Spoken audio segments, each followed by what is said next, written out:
세월이 약이다라는 말은 아무리 가슴 아프고 속상하고 깊은 상처가 되는 일이 있다 할지라도 세월이 지나면 잊혀진다라는 뜻입니다.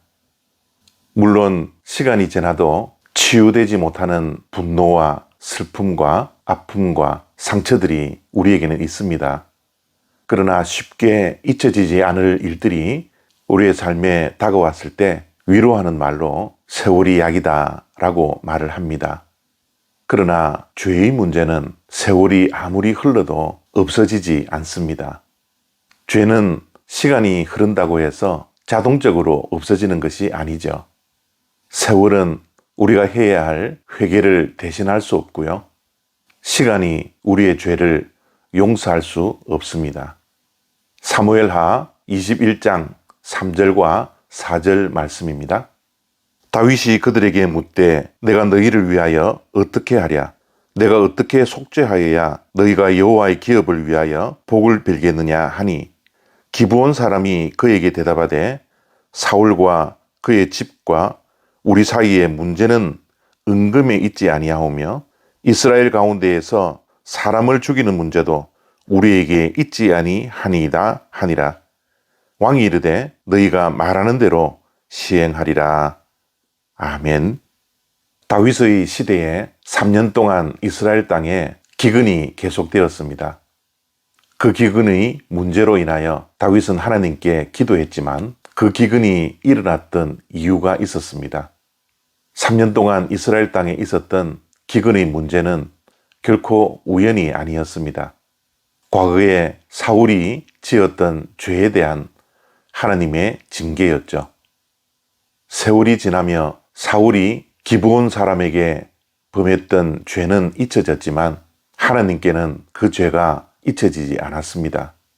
왜냐하면 죄는 시간이 해결해 주지 않기 때문입니다. 죄는 결코 세월이 약이 될 수 없습니다. 사울 가문에 남겨져 있던 7명이 죽음으로 하나님께서는 다윗의 기도에 응답하시고 이스라엘 땅에 기근의 문제를 해결해 주셨습니다. 오늘 본문 말씀을 통해서 우리가 신앙적으로 교훈해야 할 것들이 여러 가지가 있습니다. 첫 번째는 우리의 삶 속에서도 기근의 문제가 언제든지 찾아온다라는 것입니다. 기근은 자연재해입니다. 그 자연재해의 문제를 우리 인간의 힘으로 해결할 수 없습니다. 내가 아무리 가진 것이 많다고 하더라도 그리고 내가 능력이 아무리 크다고 할지라도 이 세상에는 내 능력으로, 내 지혜로, 내가 가진 것으로 해결할 수 없는 것들이 얼마나 많은지 모릅니다. 다윗은 그 기근의 문제를 가지고 하나님께 나아갔습니다. 하나님께 기도했습니다. 그러나 오늘 본문 속에서 우리가 신앙적으로 교훈을 받아야 할 두 번째는 우리가 하나님께 문제를 가지고 나가 간구하고 기도함에도 불구하고 그 문제가 해결되지 않을 때가 있다라는 것입니다. 그럴 때 우리가 본문 속에서 꼭 기억해야 할 것은 우리가 잊어버렸던 과거의 잘못이나 회개하지 못한 죄가 있는지를 성찰해 봐야 하는 것입니다. 3년 동안 기근의 문제는 우연히 발생한 것이 아니었죠. 과거에 사울이 지었던 죄를 현재 이스라엘 백성들이 3년 동안 기근이라는 징계를 받고 있는 것입니다. 죄의 문제는 결코 세월이 약이 될 수 없습니다.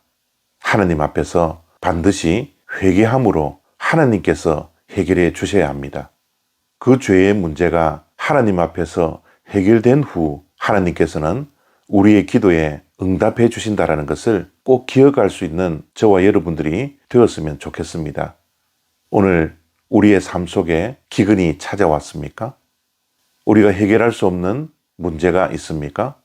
하나님께 간구하십시오. 기도하는 무릎이 되십시오. 그리고 혹시 그 기근의 문제의 원인이 되는 죄의 문제가 우리의 삶 속에 해결되지 아니하고 남아있는지를 성찰하십시오. 세월이 지나며 우리가 범했던 죄와 잘못과 실수 중에 잊혀진 것이 있지 않나 자신을 살펴보는 시간이 되시기를 바랍니다. 우리에게 잊혀진 것이 생각나지 않으면 기도함으로 기도 중에 성령 하나님께 해결되지 못한 죄가 있는지 우리의 생각 속에 떠오르게 해달라고 간구하십시오.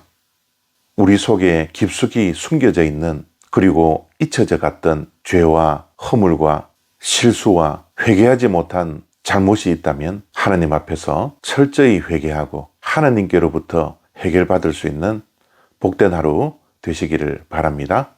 감사합니다.